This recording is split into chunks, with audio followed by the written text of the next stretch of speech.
नमस्कार. इटर्नल मराठीच्या गणपती विशेष मालिकेत तुमच्या सगळ्यांचं पुन्हा एकदा स्वागत करते. गणेशाच्या ज्या स्तोत्राला अतिशय लोकप्रियता मिळाली ते महान स्तोत्र म्हणजे गणपती अथर्वशीर्ष. गणेशाच्या उपासनेत तर त्याला महत्त्वाचं स्थान आहेच, पण रोज पूजा करतानाही अनेक जण अथर्वशीर्षाचा पाठ करतात. सार्वजनिक गणेशोत्सवाच्या मंडपात जेव्हा तरुण तरुणी गणेश भक्त एकत्र मिळून अथर्वशीर्षाचा घोष करतात तेव्हा तो संपूर्ण सभा मंडप एका वेगळ्या चैतन्याने भारावल्याचा अनुभव आपण अगदी ठिकठिकाणी घेतो. त्याच सर्वांच्या मुखी असणाऱ्या या महान स्तोत्राचा अर्थ समजून घेण्याचा आज प्रयत्न करूया. सगळ्यात आधी स्तोत्राचं नावच समजून घ्यायला हवं ना. अथर्वशीर्ष म्हणजे काय? अथर्व म्हणजे गणपतीचं एक नाव हे आपल्याला ठाऊक असतं, पण त्याचा अर्थ काय? शिवाय अथर्वचा संबंध अथर्व वेदाशी आहे का? कारण या स्तोत्राला अनेकदा अथर्व वेदाच्या उपनिषदाचा दर्जा दिला जातो. अथर्व वेदाच्या शीर्षस्थानी, शीर्ष म्हणजे मस्तक म्हणजे सगळ्यात महत्त्वाचं स्थान, असं अथर्व वेदाच्या शीर्षस्थानी आहे, म्हणून अथर्व शीर्ष असाही एक अर्थ करता येतो.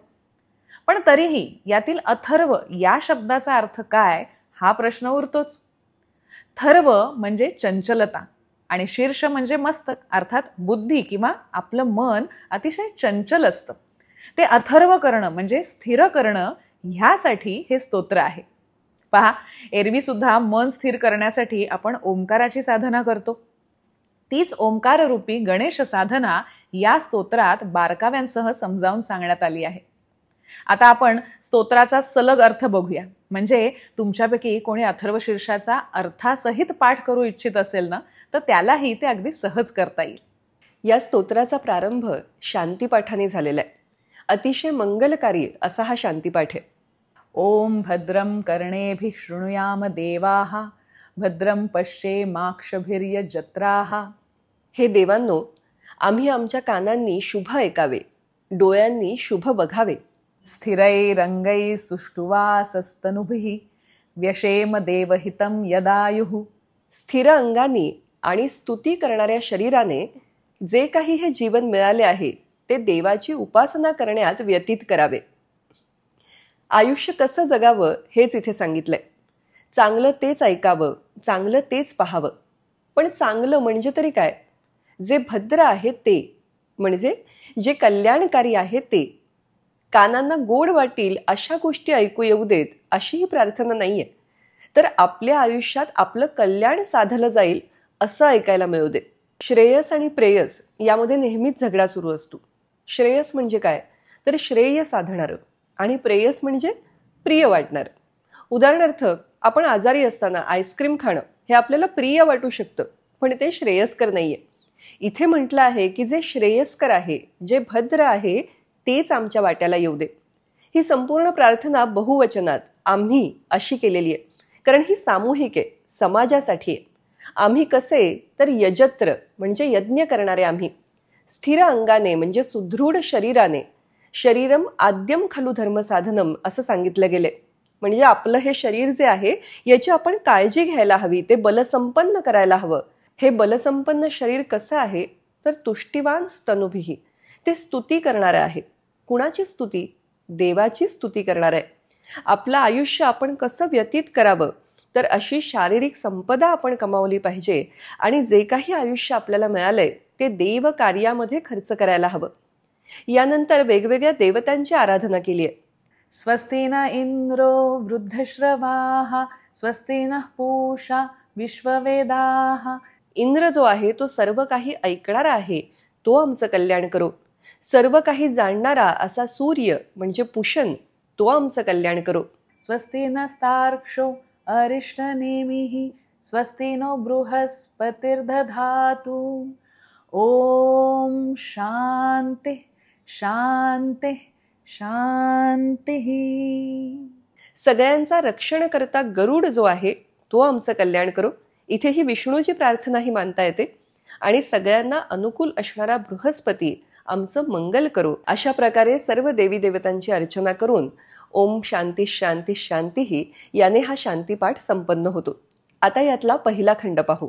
ओम नमस्ते गणपतये त्वमेव प्रत्यक्षं तत्त्वमसि त्वमेव केवलं कर्तासि त्वमेव केवलं धर्तासि त्वमेव केवलं हर्तासि त्वमेव सर्वं खल्विदं ब्रह्मासि त्वं साक्षादात्मासि नित्यं ऋतं वच्मि सत्यं वच्मि. सर्वप्रथम श्री गणेशाला वंदन केलं आहे आणि म्हटलंय, हे गणेशा, तूच एक प्रत्यक्ष दिसणारं ब्रह्मतत्व आहेस. तूच या सृष्टीचा निर्माण करता आहेस. तूच ही सृष्टी धारण करतोस आणि तूच या सृष्टीचा संहार करता सुद्धा आहेस. हा सगळा तुझाच खेळ आहे. या सृष्टीतील सकल व्यापक ब्रह्मही तूच आहेस आणि प्रत्यक्ष अविनाशी असं आत्मस्वरूपही तूच आहेस. आणि हे सारं मी खरं सांगतो आहे. मी त्रिकालाबाधित सत्य सांगतो आहे. ओम नमस्ते गणपतये असं म्हटलंय. सगळ्यात प्रथम उच्चार केलाय तो ओमचा, कारण ओंकार म्हणजे साक्षात एकाक्षरी ब्रह्म मानण्यात येतं. प्रत्यक्ष गणेशाचंही दर्शन आपल्याला ओंकारामध्येच होत असतं. आता इथे काय म्हटलंय, त्वमेव प्रत्यक्षम तत्वमसि. तत्व म्हणजे काय? तत्व म्हणजे एखाद्या गोष्टीचं सार. त्यातूनच तत्वज्ञान हा शब्द जन्माला आलाय. या जगाला घडवणारं जे काही मूल तत्व असेल ते तू आहेस असं इथे सांगण्यात आलंय. तत्त्वमसि हे वेदातलं सुद्धा एक महावाक्य आहे. बघा, शब्द महावाक्य आहे, पण किती छोटंसं वाक्य आहे हे. कारण या वाक्याचा विस्तार जो आहे तो सखोल आहे, त्याच्या खोलीत आहे. अतिशय व्यापक असं हे वाक्य आहे. या महावाक्यामध्ये परमतत्वाच्या स्वरूपाचं ज्ञानपूर्ण असं विधान करण्यात आलंय. या महावाक्याच्या संदर्भामध्ये छांदोग्य उपनिषदात एक गोष्ट येते. ती उद्दालक आरुणी या गुरूंची आणि त्यांचा पुत्र आणि शिष्य असणाऱ्या श्वेतकेतूची. उद्दालक आरुणी आपल्या या पुत्राला या जगामधलं हे अतिसूक्ष्म अणुस्वरूपात असलेलं हे तत्व काय हे समजावून सांगतायत. ते असं म्हणतात की ते चराचरात सामावलेलं आहे. अर्थातच हा विषय समजून घ्यायला अवघड आहे. त्यामुळे श्वेतकेतू प्रत्येक उदाहरणानंतर म्हणतो की मला हे कळलं नाही. मग ते पुन्हा त्याला समजावून सांगतात. अशा पद्धतीने अनेक उदाहरणं त्यांनी सांगितलेली आहेत. त्यातलं एक उदाहरण आपण बघूया. ते असं म्हणतात की जर पाणी आणलं आणि त्याच्यामध्ये मीठ टाकलं तर पाण्यामध्ये मीठ पूर्णपणे विरघळून जातं. आता ते आपल्या डोळ्यांना दिसतंय का?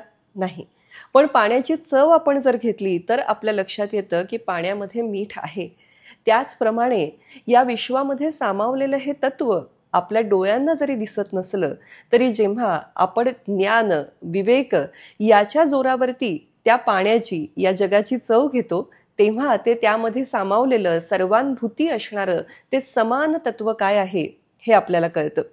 अर्थातच हा विषय अतिशय अवघड आहे समजून घेण्यासाठी. पण म्हणूनच तर तो योग्यांच्या ध्यानाचा विषय झालेला आहे, संतांच्या चिंतनाचा विषय झालेला आहे. आणि सर्वानुभूती असणाऱ्या या परमेश्वराचं, या विश्वाचं जे मूळ कारण आहे त्या परमेश्वराचं रूप जाणून घ्यायला हे सगळेच उत्सुक आहेत. बघा, इथे त्वम प्रत्यक्षम तत्वमसि, त्वम साक्षात आत्मासि नित्यम. इथे प्रत्यक्ष, साक्षात असे शब्द वापरले. या दोन्हीमध्ये अक्षी आहेत. प्रत्यक्ष जे डोळ्यासमोर घडलं ते, साक्षात हेही त्याच अर्थाने वापरलं जातं. हे चराचरात सामावलेलं परब्रह्म साक्षात असतं, पण ते पाहण्यासाठी आपल्याकडे ज्ञानचक्षु असायला हवे. केवळ आपल्या या चर्मचक्षूंनी आपल्याला ते दिसणार नाही. जसं हे स्तोत्र रचणाऱ्या गणक ऋषींकडे ते ज्ञानचक्षु आहेत, त्यांनी ते अनुभवलं आहे, पाहिलं आहे आणि म्हणून ते म्हणतात ऋतम वच्मि सत्यम वच्मि.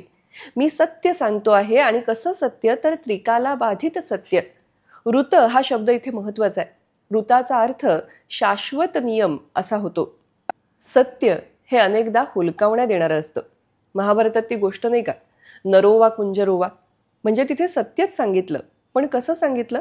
तर कपट मिसळून सांगितलं, शब्दांना हुलकावणी देऊन सांगितलं. अशा पद्धतीने सत्याशी खेळ होऊ शकतो.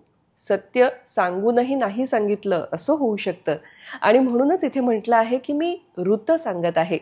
ऋत म्हणजे न बदलणारं सत्य, शाश्वत असे जे निसर्गाचे नियम आहेत त्यांनाही ऋत हा शब्द वापरला जातो. आणि असत्याला अनृत असाही शब्द वापरण्यात येतो, म्हणजे तो ऋताचा विरुद्धार्थी शब्द झाला.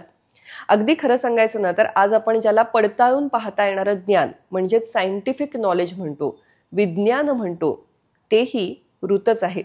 तर गणक ऋषींचा हा अनुभव आहे, हे त्यांच्या साधनेचं सार आहे. आणि श्री गणेशापेक्षाही ते जणू काही आपल्याला सांगतायत की हे तुम्ही समजून घ्या, कारण मी सांगतो आहे ते हे श्री गणेशाचं शाश्वत असं रूप सांगतो आहे. मी या जगताचं सारभूत असं सत्य तुम्हाला सांगतो आहे, त्याकडे तुमचं लक्ष वेधून घेतो आहे. पुढची प्रार्थना मात्र थेट गणेशाला रक्षणासाठी केलेली प्रार्थना आहे.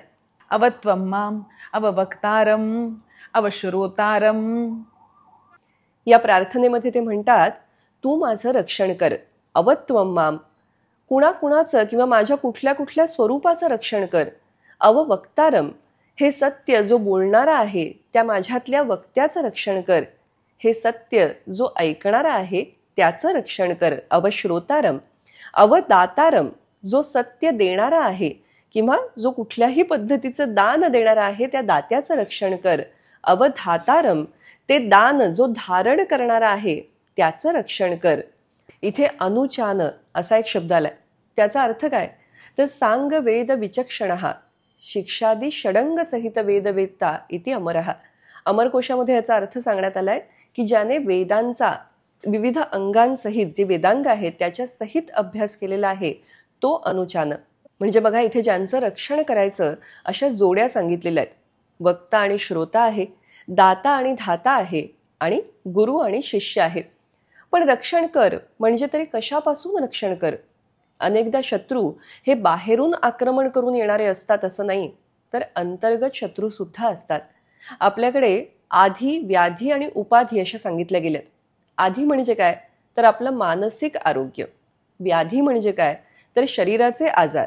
आणि उपाधी म्हणजे काय? विशिष्ट परिस्थिती जी आपल्या आजूबाजूला आहे. या तीनही गोष्टी जेव्हा आपल्याला अनुकूल असतील, म्हणजे आपल्याला मानसिक आरोग्य असेल, आपलं शरीर उत्तम असेल, ते सगळ्या गोष्टी करण्यासाठी केपेबल असेल, त्याच्यामध्ये क्षमता असेल, आणि आपल्या आजूबाजूची परिस्थिती आपल्याला अनुकूल असेल, तरच आपल्याला ज्ञान संपादन करता येणारे, आध्यात्मिक साधना करता येणारे. आणि म्हणून बाप्पाने आपल्याला अभय द्यावं. म्हणजे काय? तर वक्ता असू दे, दाता असू दे, गुरु असू दे, श्रोता असू दे, धाता असू दे, शिष्य असू दे, या सगळ्यांकडून जर त्यांना बाप्पाचं अभय मिळालेलं असेल तर उत्कृष्ट कामगिरी घडेल, उत्तम कामगिरी घडेल. म्हणजेच आपण उत्तम वक्ता हो, उत्तम श्रोता हो. आणि यासाठीची जी लक्षणं आहेत ना, आपल्या संतांनी ठिकठिकाणी सांगितली आहेत. आता बघा, दासबोधामध्येच काय म्हटलंय? गुरु कसा असावा? तर जे वेदांचे अभ्यंतरी ते काढून अपत्यापरी, शिष्य श्रवणी कवळभरी उद्गार वाचने. गुरु कसा असावा? तर वेदांमध्ये सांगितलेलं अतिशय गुह्य गूढ असं जे ब्रह्मज्ञान आहे ते आई ज्याप्रमाणे आपल्या लहान मुलाला छोटे छोटे भाताचे घास करून भरवते की नाही, तितक्या वात्सल्याने आणि तितक्या सहजपणे आपल्या शिष्याच्या कानामध्ये गुरुने ही आत्मज्ञानाची गूढ रहस्य सांगावीत असं म्हटलंय. किंवा वक्ता कसा असावा? अद्वैत निरूपणी अगाध वक्ता, परिविषयी लोलंगता, ऐसी या गुरुचेनी सार्थकता होणार नाही. एखादा गुरु म्हणून घेणारा अद्वैताचं निरूपण करतो आहे, त्यामध्ये त्याची विद्वत्ता दिसते आहे, त्याचं वक्तृत्व दिसतं आहे, पण अजूनही त्याचं मन मात्र विषयाच्याच ठिकाणी रमलेलं आहे. मग अशा नुसत्या सजवलेल्या बोलण्याने त्याला गुरुपण प्राप्त होईल का? तर नाही होणार. मग शिष्य कसा पाहिजे? तर शिष्य पाहिजे निर्मळ, शिष्य पाहिजे आचारशील, शिष्य पाहिजे केवळ विरक्त अनुतापी. यात शिष्य निर्मळ असावा, त्याचे आचार शुद्ध असावेत, तो विरक्त असावा, त्याच्या ठिकाणी वैराग्य हवं, आणि त्याचबरोबर तो अनुतापी असावा, म्हणजे आपल्यामधल्या दोषांची त्याला जाणीव असावी आणि त्याबद्दलचा पश्चाताप त्याच्या मनामध्ये असावा. शिष्य पाहिजे साक्षेपी विशेष, शिष्य पाहिजे परमदक्ष, शिष्य पाहिजे अलक्ष लक्षी ऐसा.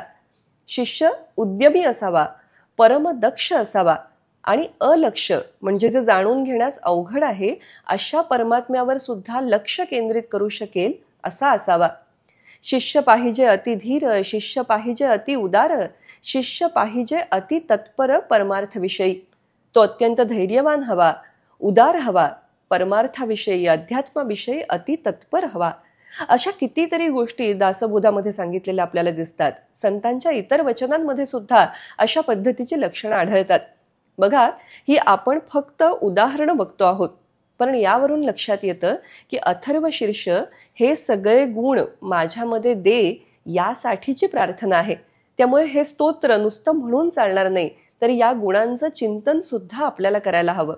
अव पश्चात्तात, अव पुरस्तात, अवोत्तरार्तात, अव दक्षिणार्तात, अव चोर्ध्वार्तात, अवाधरार्तात, सर्वतो मां पाहि पाहि समंतात. म्हणजे भक्ती उपासनेमध्ये जी काही विघ्न उत्पन्न होऊ शकतात त्यापासून माझं रक्षण कर असं सांगितलं. आणि आता वेगवेगळ्या दिशांकडून माझं रक्षण कर अशी प्रार्थना आहे. म्हणजे तू माझं पश्चिम दिशेकडून रक्षण कर, पूर्व दिशेकडून रक्षण कर, उत्तर दिशेकडून रक्षण कर आणि वरच्या खालच्या दिशांमधून सुद्धा माझं रक्षण कर. सर्व बाजूंनी तू माझं रक्षण कर. बघा, आपल्याकडे प्रत्येक दिशेची देवता सांगण्यात आली आहे आणि प्रत्येक दिशेचे काही गुण किंवा तिचं काही महत्त्व सुद्धा सांगण्यात आलंय. जशी पश्चिम दिशा ही वरुणाची दिशा आहे, पराक्रमाची, शक्तीची दिशा आहे. पूर्व दिशा ही सूर्याची, ज्ञानाची दिशा आहे. उत्तर दिशा ही कुबेराची म्हणजे संपत्तीची दिशा आहे. दक्षिण दिशा ही यमाची म्हणजे मृत्यूची दिशा आहे. ऊर्ध्व दिशा ही देवांची आहे, तर अधर दिशा म्हणजे खालची दिशा ही असुरांची आहे. म्हणजे बघा, या प्रत्येक दिशेकडे आपल्या आयुष्यातला एक एक भाग देण्यात आलेला आहे. मग कुठे ती संपत्ती असेल, कुठे ज्ञान असेल, कुठे मृत्यू असेल, कुठे शक्ती असेल. तर या सगळ्या बाजूंनी माझं आयुष्य समृद्ध व्हावं, मला मृत्यूचं भय वाटू नये, मला हवी तितकी संपत्ती मिळावी, हेही फार महत्त्वाचं आहे. कारण जास्त संपत्ती झाली तरी सुद्धा आपण आध्यात्मिक मार्गापासून ढळू शकतो. आणि कमी संपत्ती असेल तर कदाचित भौतिक झगडाच आपला संपणार नाही, आपला तोच स्ट्रगल जो आहे तो सुरू राहील आणि कदाचित या मोठ्या औदात्त गोष्टींकडे आपलं लक्षच जाणार नाही. तर हे सगळं काही योग्य तितकं मला सतत मिळू दे आणि माझा अध्यात्म मार्गावरचा प्रवास सुरू राहू दे, अशी ही प्रार्थना आहे. म्हणजे जसं ऊर्ध्व दिशा ही देवांची आहे असं सांगितलं, तर ते सगळे जे देवांचे गुण आहेत ते माझ्या ठायी यावेत. पण अधर दिशा आहे तिथून माझं रक्षण कर, म्हणजे ती असुरांची दिशा आहे, तर असुरांचे गुण माझ्या ठायी येऊ नयेत, अशी ही प्रार्थना करण्यात आली. आणि आणखी एक गंमत बघा, या प्रार्थनेमध्ये आपल्याला खरं तर काय सांगितलं आहे की या वेगवेगळ्या दिशांमध्ये सर्वत्र देव सामावलेला आहे. म्हणजे देव चराचरामध्ये आहे. मागे उभा मंगेश, पुढे उभा मंगेश, माझ्याकडे देव माझा पाहतो आहे. किंवा सदा सर्वदा देव सन्निध आहे, कृपा उपणे अल्पधारिष्ट पाहे. ही या प्रार्थनेतली मूळ भावना आहे असं म्हणता येईल. त्वं वाङ्मयस्त्वं चिन्मयः, त्वं आनन्दमयस्त्वं ब्रह्ममयः, त्वं सच्चिदानन्दाद्वितीयोऽसि, त्वं प्रत्यक्षं ब्रह्मासि, त्वं ज्ञानमयो विज्ञानमयोऽसि. तू साक्षात वाङ्मय आहेस, तू चिन्मय आहेस म्हणजे चैतन्यपूर्ण, ज्ञानपूर्ण आहेस. तू आनंदमय आहेस, तू ब्रह्ममय आहेस, तू आनंद स्वरूप अद्वितीय असा परमात्मा आहेस, तू प्रत्यक्ष ब्रह्म आहेस, तू ज्ञानमय आहेस, तू विज्ञानमय आहेस. वाङ्मय म्हणजे काय तर शब्द ब्रह्म, तू वाणी स्वरूप आहेस. पुढेही त्वं चत्वारी वाक्पदानी असं सांगण्यात आलंय. कारण आपला जो काही अनुभव असेल, ज्ञान असेल, ते वाणीतूनच व्यक्त होतं. आणि मग काय सांगितलंय की तू चैतन्य रूप आहेस. आता खरं तर वाङ्मय आणि चिन्मय या एकाच नाण्याच्या दोन बाजू म्हणता येतील. कारण चिन्मय म्हणजे काय, चैतन्य, चैतन्य म्हणजे जिवंतपणा. पण हे चैतन्य आपल्याला दोन प्रकारे जाणवतं बघा. एक गोष्ट म्हणजे आपण क्रिया करतो तेव्हा ते चैतन्य जाणवतं, आणि दुसरी गोष्ट म्हणजे आपल्याला बोध होतो तोही चैतन्यामुळेच होतो. म्हणजे लाईफ फोर्स आणि कॉन्शियसनेस या दोन्हीनी हे चैतन्य व्यापलेलं आहे. आणि या दोन्ही गोष्टी म्हणजे कुठली तरी क्रिया करण्याचं सामर्थ्य किंवा कुठलं तरी ज्ञान घेण्याचं, समजून घेण्याचं सामर्थ्य हे आपल्याला श्री गणेशाकडूनच प्राप्त होत असतं.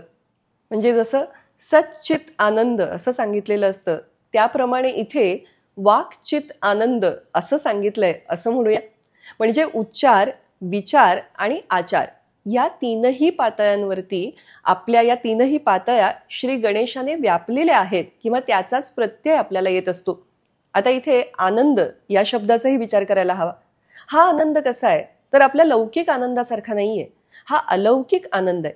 म्हणजे काय तर केवळ दुःखाचा अभाव म्हणजे आनंद का, तर हा आनंद केवळ दुःखाचा अभाव नाहीये, ती आनंदाची एक सतत आपल्या मनामध्ये असलेली स्थिती आहे. तो आनंद कुठल्या तरी कारणातून झालेला असा नाहीये, तो एक अलौकिक प्रकारचा आनंद आहे.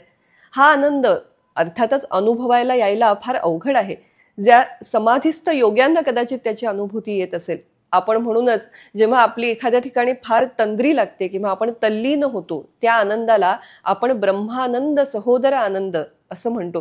म्हणजे एखाद्या उत्तम गाण्याचा किंवा शिल्पाचा जेव्हा आपण आनंद घेत असतो आणि आपण त्यामध्ये रममाण होऊन जातो, तिथे दुःखाच्या अभावामुळे होणारा आनंद नाहीये, तर हा आनंद काहीतरी वेगळा आहे, अनिर्वचनीय आहे. आणि अशी सतत आनंदाची ज्ञानमय स्थिती आपल्याला श्री गणेशाच्या कृपेनेच प्राप्त होऊ शकते. सर्वं जगदिदं त्वत्तो जायते, सर्वं जगदिदं त्वत्तस्तिष्ठति, सर्वं जगदिदं त्वयि लयमेष्यति, सर्वं जगदिदं त्वयि प्रत्येति, त्वं भूमिरापो नलो निलो नभः, त्वं चत्वारि वाग्पदानि. एक प्रकारे ही श्री गणेशाची निर्गुण अशी जी रूपं आहेत त्याचं वर्णन आहे असं म्हणूया. कारण हे संपूर्ण जगत तुझ्यापासून उत्पन्न झालेलं आहे. हे सगळं जगत तुझ्यामुळेच सुरक्षित आहे आणि हे संपूर्ण जगत तुझ्यातच लय पावतं. सर्व जग तुझ्यामध्येच प्रतीत होतं. तूच भूमी, जल, अग्नी आणि आकाश आहेस. वाणीचे जे 4 प्रकार आहेत म्हणजे परा, पश्यंती, मध्यमा आणि वैखरी, ते सुद्धा तूच आहेस असं या ठिकाणी सांगण्यात आलंय. त्वं गुणत्रयातीतः, त्वं अवस्थात्रयातीतः, त्वं देहत्रयातीतः, त्वं कालत्रयातीतः, त्वं मूलाधारस्थितोऽसि नित्यं, त्वं शक्तित्रयात्मकः, त्वां योगिनो ध्यायन्ति नित्यं, त्वं ब्रह्मा, त्वं विष्णुस्त्वं रुद्रस्त्वं इन्द्रस्त्वं अग्निस्त्वं वायुस्त्वं सूर्यस्त्वं चंद्रमास्त्वं ब्रह्मभूर्भुवस्वरोम. त्वं गुणत्रयातीतः, तू तिन्ही गुणांच्या पलीकडचा आहेस. म्हणजे सत्व, रजस आणि तम याच्या पलीकडचा आहेस. तीनही अवस्था म्हणजे जागृती, स्वप्न आणि सुषुप्ती यांच्याही पलीकडचा आहेस. 3 देह म्हणजे स्थूल देह, सूक्ष्म देह आणि कारण देह यांच्याही पलीकडचा आहेस. 3ही काळ म्हणजे अर्थातच भूत, भविष्य आणि वर्तमान यांच्याही पलीकडचा आहेस. तू नित्य मूलाधार चक्रामध्ये स्थिर राहतोस. तुझ्या 3ही शक्ती म्हणजे प्रभू शक्ती, उत्साह शक्ती आणि मंत्र शक्ती सामावलेल्या आहेत. आता खरं तर इथे या सगळ्याच गोष्टींचं सखोल विवेचन करता येईल, पण ते न करता आपण एक वेगळा मुद्दा बघूया. इथे 3 ही संख्या पुन्हा पुन्हा आली. एक गंमत बघा, आपण गणेश चतुर्थी साजरी करतो म्हणजे 3च्या पुढची संख्या 4. का बरं? कारण मनाच्या 4 अवस्था असतात.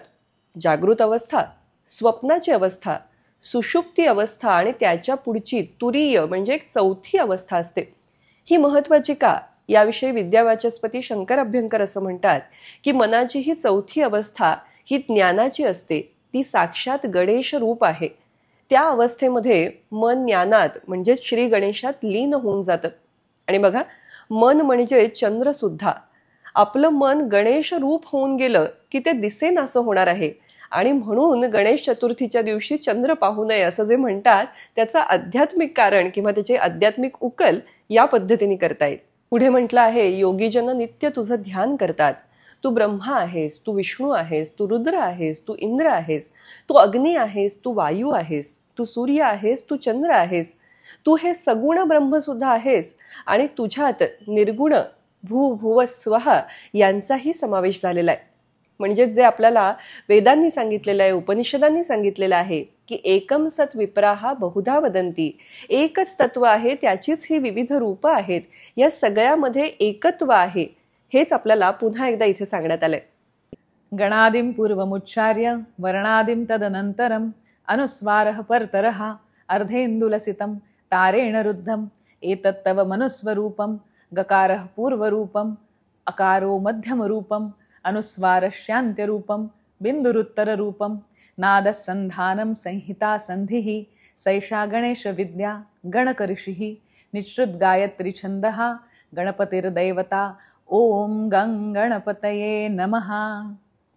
इथे आपल्याला सगळ्यात महत्वाची वाटणारी गणेश विद्या सांगण्यात आली आहे. हे निर्गुण असं जे गणेशाचं रूप आहे, सर्वव्यापी असं रूप आहे, त्याचं वर्णन केल्यानंतर त्याचा साक्षात्कार आपल्याला कसा होणार, तर तो गणेश विद्येच्या रूपाने होणार आहे. कसा? तर गण या शब्दातील आदी म्हणजे सुरुवातीला येणारं अक्षर म्हणजेच ग, त्याचा आधी उच्चार करायचा आहे. त्यानंतर वर्णमालेतील आदी अर्थात सुरुवातीचा वर्ण म्हणजे गणादी मधल्या ग चा उच्चार केला. आता ग हे व्यंजन आहे, त्याच्यामध्ये अ मिसळल्याशिवाय त्याचा उच्चार पूर्ण होणार नाही, म्हणून अ चा उच्चार केला आणि त्यानंतर अनुस्वाराचा उच्चार करायचा. त्यामुळे गंग असा मंत्र किंवा असा शब्द तयार झाला. अनेक अभ्यासकांनी याविषयी सांगितलंय की हा जो उच्चार आहे याकडे लक्ष देणं अतिशय महत्वाचं आहे, कारण यातला जो अनुस्वाराचा उच्चार आहे तो पूर्णपणे सानुनासिक आहे. म्हणजे जसं आपण ओमकार असं म्हणताना म चा उच्चार करतो तसा तो नाहीये, तर ग वर अनुस्वार देऊन करायचा उच्चार म्हणजे गंग असा तो उच्चार असायला हवा, असं अनेक अभ्यासकांचं मत आहे. एकदंताय विद्महे वक्रतुंडाय धीमहि तन्नो दन्ते प्रचोदयात. तर अशा एकदंताला आम्ही जाणतो, अशा वक्रतुंडाचं आम्ही ध्यान करतो आणि तो आमच्या बुद्धीला प्रकाशित करो, प्रेरित करो. एकदंतं चतुर्हस्तं पाशमं कुशधारिणं रदं च वरदं हस्तै बिभ्राणं मूषकध्वजं रक्तं लंबोदरं शूर्पकर्णकं रक्तवाससं रक्तगन्धानुलिप्ताङ्गं रक्तपुष्पैः सुपूजितं भक्तानुकम्पिनं देवं जगत्कारणमच्युतम् आविर्भूतं च सृष्टयादौ प्रकृतेः पुरुषात्मरम् एवं ध्यायन्ति यो नित्यं स योगी योगिनां वरः. आता श्री गणेशाचं सगुण रूप किंवा आपल्या डोळ्यांना दिसणारं दृश्य स्वरूप सांगण्यात आलंय. तो कसा आहे? एकदंत आहे, त्याला उजव्या दात हा त्याचा अखंड आहे आणि डावा दात हा तुटलेला आहे. त्याला 4 हात आहेत. त्यामध्ये वरील उजव्या हातात त्याने पाश आणि वरील डाव्या हातात त्याने अंकुश धारण केलेला आहे. खालील डाव्या हातात हत्तीचा दात आहे आणि खालील उजव्या हाताने त्याने वरद मुद्रा म्हणजे आशीर्वाद देणारी मुद्रा धारण केलेली आहे. त्याच्या ध्वजावरती मूषकाचं चिन्ह आहे. त्याचा वर्ण लाल रंगाचा रक्तवर्ण असा आहे. त्याचं पोट मोठं आहे, अर्थात तो लंबोदर आहे. सुपासारखे त्याचे कान आहेत.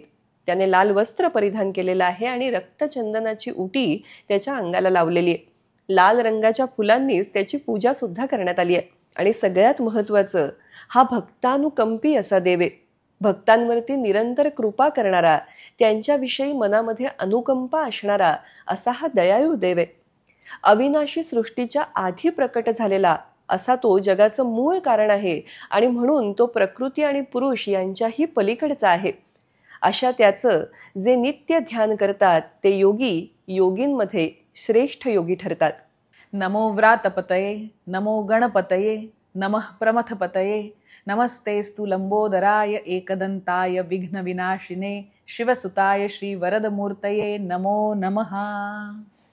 आता विविध नावांनी गणेशाची पूजा करण्यात आली आहे. त्यातलं व्रातपतये हे नाव फार महत्वाचं आहे, कारण अनेकांना असं वाटतं की तो व्रात्यांचा पती आहे की काय, तर तसं नाही.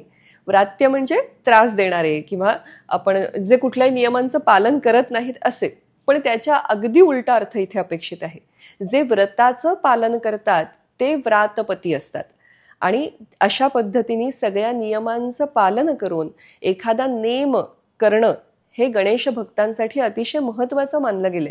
म्हणूनच संकष्टी चतुर्थीचं व्रत असेल, कुठल्या ना कुठल्या व्रताचं पालन गणेश भक्त नेहमी करत असतात. दरवर्षी गणपती आणणं आपल्या घरी हे सुद्धा एक प्रकारचं व्रतच नाही का. तर असे जे व्रतांचं पालन करणारे, जे नियमांचं पालन करणारे आहेत, अशांचा देव म्हणजे गणेश. तर त्या व्रातपतीला या ठिकाणी वंदन करण्यात आलंय आणि त्याच्या विविध नावांचा सुद्धा या ठिकाणी उच्चार करण्यात आलाय. मग सर्व गणांच्या स्वामी असणाऱ्या गणपतीला नमस्कार करण्यात आलाय.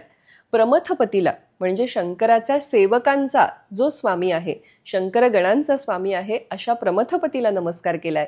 लंबोदराला नमस्कार असं म्हटलंय. एकदंताला नमस्कार केलाय. विघ्नांचा नाश करणाऱ्या शिवपुत्राला आणि वरद मूर्ती असणाऱ्या अशा गणपतीला पुन्हा पुन्हा गणेश भक्तांनी नमस्कार केलेला आहे. अशी ही अतिशय सुंदर प्रार्थना आहे. अशा प्रकारे इथे अथर्वशीर्ष पूर्ण होतं आणि मग आपण त्याची फलश्रुती वाचतो. या फलश्रुतीमध्ये या अथर्वशीर्षामुळे आपल्याला काय काय लाभ होतील ते सगळे लाभ सांगण्यात आलेले आहेत. धर्म, अर्थ, काम, मोक्ष हे 4 पुरुषार्थ आपण मानतो. या 4ही पुरुषार्थांची प्राप्ती आपल्याला अथर्वशीर्षाच्या पठनाने होते. जो याचं नित्य पठण करतो तो वाग्मी होतो, म्हणजे उत्तम वक्ता होतो. त्याच्याबरोबर तो यशवान होतो, धनवान होतो. हे सगळे तर फायदे सांगितलेले आहेतच, पण त्याचबरोबर एक महत्वाची गोष्ट सांगितलेली आहे. ती म्हणजे हे अशिष्याला देऊ नये. अशिष्य म्हणजे कोण? की जो शिकण्यासाठी उत्सुक नाहीये, जो शिकण्याचा विषय आहे त्याविषयी त्याच्या मनामध्ये आदर नाहीये, संदेह आहे, अनेक शंका आहेत, अर्थात जो श्रद्धावान नाहीये, अशा व्यक्तीला अथर्वशीर्ष सांगू नये असं सांगण्यात आलंय. मला वाटतं खरं तर हे आपल्या संपूर्ण संस्कृतीविषयी त्याला लागू पडणारं असं तत्व म्हटलं पाहिजे. कारण जर आपण श्रद्धावान नसू तर आपण त्या गोष्टींकडे फार वेगळ्या नजरेने पाहू लागतो आणि मग जो खरा अर्थ आहे तोपर्यंत, त्या अर्थापर्यंत आपण पोहोचू शकत नाही. आणि सगळ्यात महत्त्वाची गोष्ट म्हणजे हे गुह्य ज्ञान आहे, हे गूढ असं ज्ञान आहे आणि ते गुरुमुखातून आपल्यापर्यंत पोहोचलं पाहिजे. म्हणजे अथर्वशीर्ष हे खरं तर आपण अशा एखाद्या ज्ञानी व्यक्तीकडून शिकलं पाहिजे, तर आपल्याला त्यातला जो खरा अर्थ आहे तो उलगडू शकेल. अशा पद्धतीच्या ज्ञानाची ओढ जरी आपल्या मनामध्ये निर्माण झाली तरी मला वाटतं ती एक खूप महत्त्वाची फलश्रुती असेल. कारण अथर्वशीर्षाचा जप तर आपण वर्षानुवर्ष करतो आहोत आणि करत राहिला पाहिजे. त्याचे अनेक भौतिक फायदे आपल्याला माहिती आहेत. अर्थात सगळ्यात महत्त्वाचा फायदा म्हणजे वाचा शुद्धी होते. श्री गणेशाच्या ठिकाणी आपण रममाण होतो. अगदी आपल्याला सगळा अर्थ कळला नाही तरी सुद्धा गणेशाचं जे ज्ञान रूप आहे, ही ज्ञानाची देवता आहे, विद्येची देवता आहे, ती आपल्यावर प्रसन्न व्हावी अशी मनामध्ये आपल्या भावना निर्माण होते. आपण ज्ञान विज्ञानाकडे पुन्हा एकदा खेचले जातो, आपल्याला ज्ञानाची ओढ लागते. हे सगळे फायदे कुठेतरी अथर्वशीर्षाच्या पठणाने आपल्याला होत असतात. आज आम्हाला यथामती यथाशक्ती हा अर्थ जसा उलगडला, जसा वेगवेगळ्या पुस्तकांमधून गवसला, तो तुमच्या पुढे अगदी आपण काय म्हणूया गंगेमध्ये आपण अर्घ्य अर्पण करतो त्या भावनेने तुमच्यासमोर अर्पण केलेला आहे, तुमच्यासमोर मांडलेला आहे. तो अगदी 100% खरा असेल असं काही खात्रीने सांगता येत नाही. कारण हे ज्ञान कसं आहे, ज्ञानेश्वर माऊली म्हणतात त्याप्रमाणे ते स्वसंवेद्य आहे. त्याचा अनुभव प्रत्येकाने स्वतः घ्यायचा आहे. तो प्रत्येकाचा स्वतःचा एक वेगळा साक्षात्कार, एक वेगळा अनुभव आहे. पण कुठेतरी या निमित्ताने आपण या स्तोत्राकडे बारकाईने पाहावं, त्यातले जे अवघड शब्द आहेत त्याचा अर्थ, त्याविषयीचा विचार करावा, या निमित्ताने एक विचार मंथन घडावं, हा एवढाच आमचा प्रामाणिक प्रयत्न आहे. आणि तो आज तुमच्या पुढे आणि गणपती बाप्पा पुढे आम्ही सेवा म्हणून मांडलेला आहे. तर गणपती बाप्पांनी हा आमचा ज्ञानरूपी जो मोदक आहे त्याचं ग्रहण करावं आणि हा त्याला दाखवलेला नैवेद्य प्रसाद रूपाने आपल्या सगळ्यांच्या आयुष्यात सगळ्यांपर्यंत पोहोचावा. कसा वाटला हा आजचा भाग?